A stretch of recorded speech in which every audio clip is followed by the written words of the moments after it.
Okay, I want you to picture this. It's the American frontier. Yeah. We're talking late 1879, maybe early 1880. You're at Fort Sumner, New Mexico. And it's not, it's not glamorous. It's just dust and wind. It's gritty. So gritty. And standing there is this young guy, barely 20 years old. He looks rough. I mean, his clothes are all rumpled. His hat's kind of crushed. And he's got this look on his face. That defiant stare. Yeah, defiant, but also maybe like he hasn't slept in a week. And he's holding a Winchester rifle, just sort of resting it on his thigh. You are, of course, describing what is probably the most famous photograph in the entire history of the American West. The only authenticated picture of Billy the Kid. That's the one, and it's so small. Yeah. It's this tiny, scratched-up piece of metal, a tintype. And for more than a century, this one single image was like the foundation for the entire legend. That's why we have all the movies, the books, this idea of the left-handed gun. I mean, I remember watching that Paul Newman movie, The Left-Handed Gun. The whole myth is right there in the title. And you look at the photo and it seems to confirm it. You see the revolver on his left hip and you think, case closed. The kid was a southpaw. It makes for a great story, right? The sinister left-handed outlaw. It's a fantastic romantic image, but that entire century of storytelling, the Hollywood scripts, the biographies, all of it, it was all built on a lie. Or, to be fair, maybe just a huge technical misunderstanding. This is the part that I just find so fascinating. It's this ultimate wait a second moment in history. The whole left-handed gun thing wasn't invented by some pulp novelist. It was an accident created by a camera. He was resident point and shoot. Unlike film, where you have a negative you can flip to print correctly, a tintype is a direct positive. So no middleman, no negative. None. The light hits the chemicals on the metal plate, and that's your image. But the optical consequence of that, without a special prism or mirror to correct it, is a lateral reversal. A mirror image. A simple mirror image. So when Billy the Kid stood there, his gun was on his right hip. The plate recorded it on the left. And for 100 years, everyone just accepted this mechanical reversal as historical fact. We looked at a reflection and we called it reality. It's incredible. A hardware limitation literally defined a personality trait, 19th century mistake, to explain our world right now. We're going to be diving into the work of a Japanese digital artist, Kenji Kojima, and specifically his project called Binary Interpretation of Billy the Kid. And I really want to set the stage here. This isn't just, someone photoshopping the old picture. Kojima's doing something much, much deeper. He's taking this scratched, mirrored tintype and running it through these intense encryption algorithms, digital glitches, binary code. He's essentially putting the Old West and modern computer science into a... We trust the physical thing, that old metal plate, or do we trust the corrected code? It's a really profound question about what he calls material truth versus informational truth. It connects the muddy roads of old New Mexico to the fiber optic cables under our feet today. And honestly, it challenges how we even think about what history is. Is it an object?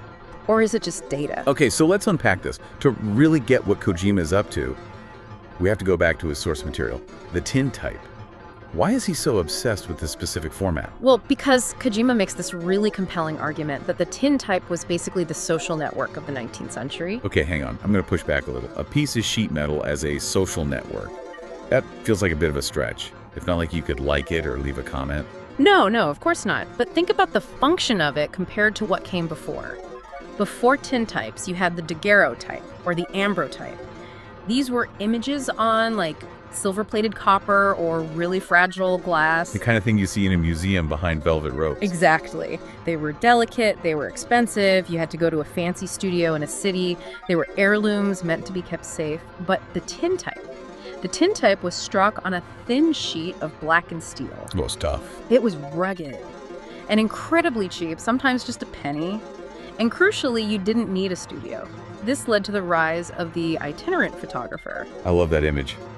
These aren't artists in some fancy salon. These are guys in wagons mixing dangerous chemicals in the back of a cart, driving through mud. They were the visual pioneers, and because the tintype was so durable and cheap, how people used it completely changed. Billy the Kid didn't get that photo taken to hang on his wall. He took it to give away. So it was for sharing. That's Kojima's point. They were the selfies of their day because they were communicative. You'd put one in an envelope and mail it to your family or a friend. It was a status update. So the network wasn't the internet, it was the U.S. Postal Service. That was the network, but the intent was the same. Here I am, this is what I look like now, look at my new gun. It was immediate, shareable, visual identity.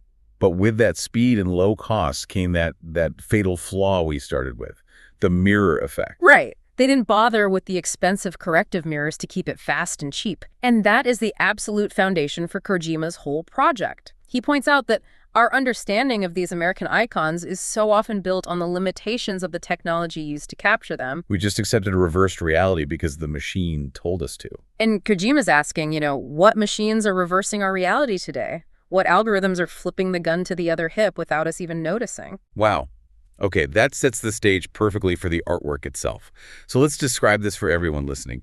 The piece, Binary Interpretation of Billy the Kid. If I were to see this, what am I actually looking at?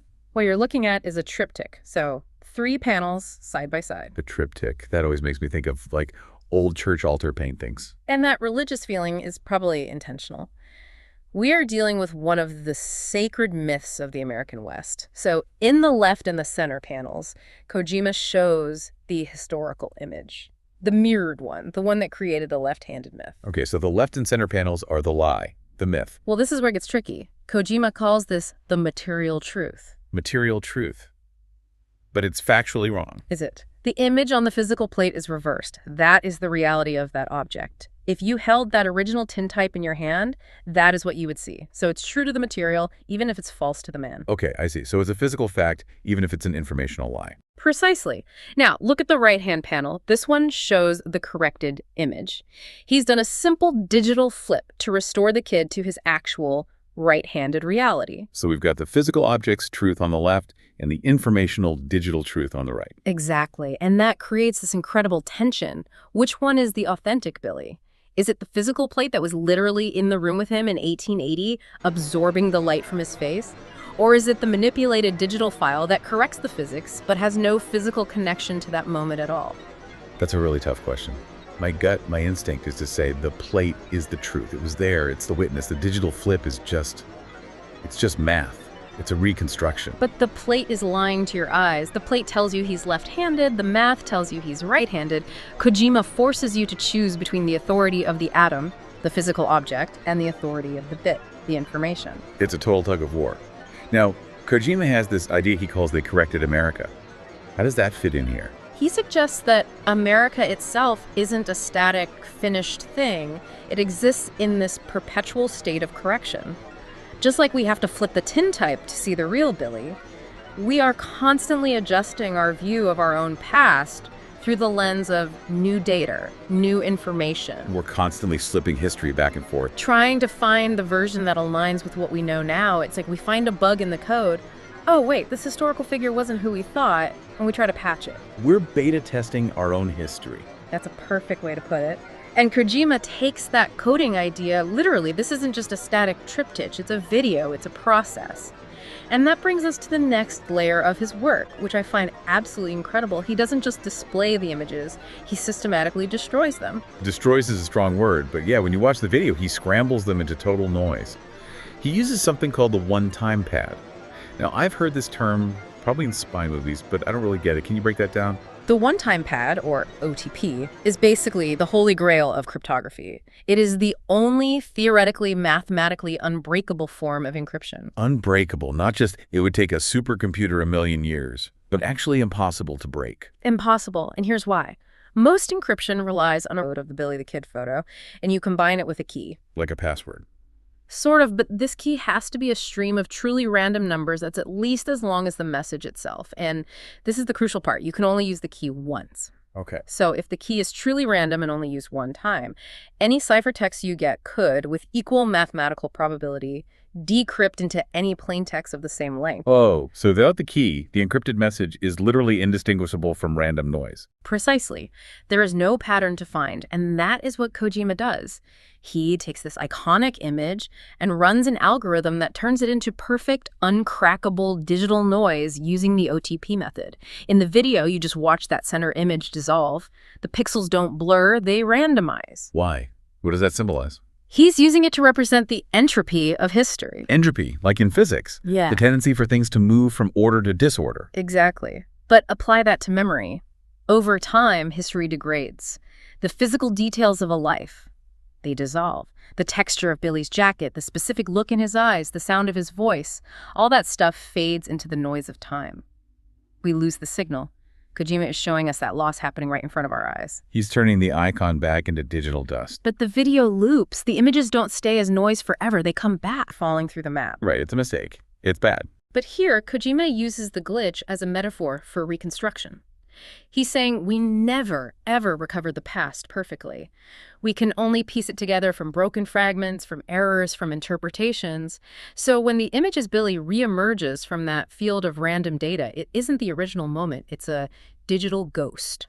It has artifacts. It's been processed. It's been processed. It's a simulation. It's like saying, once the real moment is gone, any attempt to bring it back is just code trying to remember what was once there, and that code is unstable. That's a pretty haunting thought.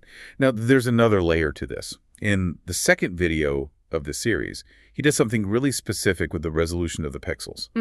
This is a subtle but brilliant move. He makes the pixels in the side panels, the ones that represent the high-res version. Right. But as a person enters the realm of global myth, the details get smoothed over.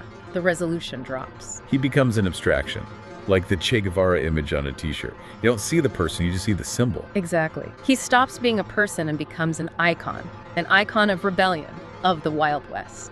And symbols are low resolution. They have to be. So they're easy to transmit, easy to copy, easy for us to project our own ideas onto. By making those side panels all blocky, Kojima is visually showing us how the man was converted into a scalable brand. And while all of this is happening, while the pixels are shifting and glitching, there are these lines that move across the screen, connecting different points. It looks almost like a constellation. The geometric lines, yes. Yeah. He uses an algorithm that randomly selects 4 pixel points and connects them.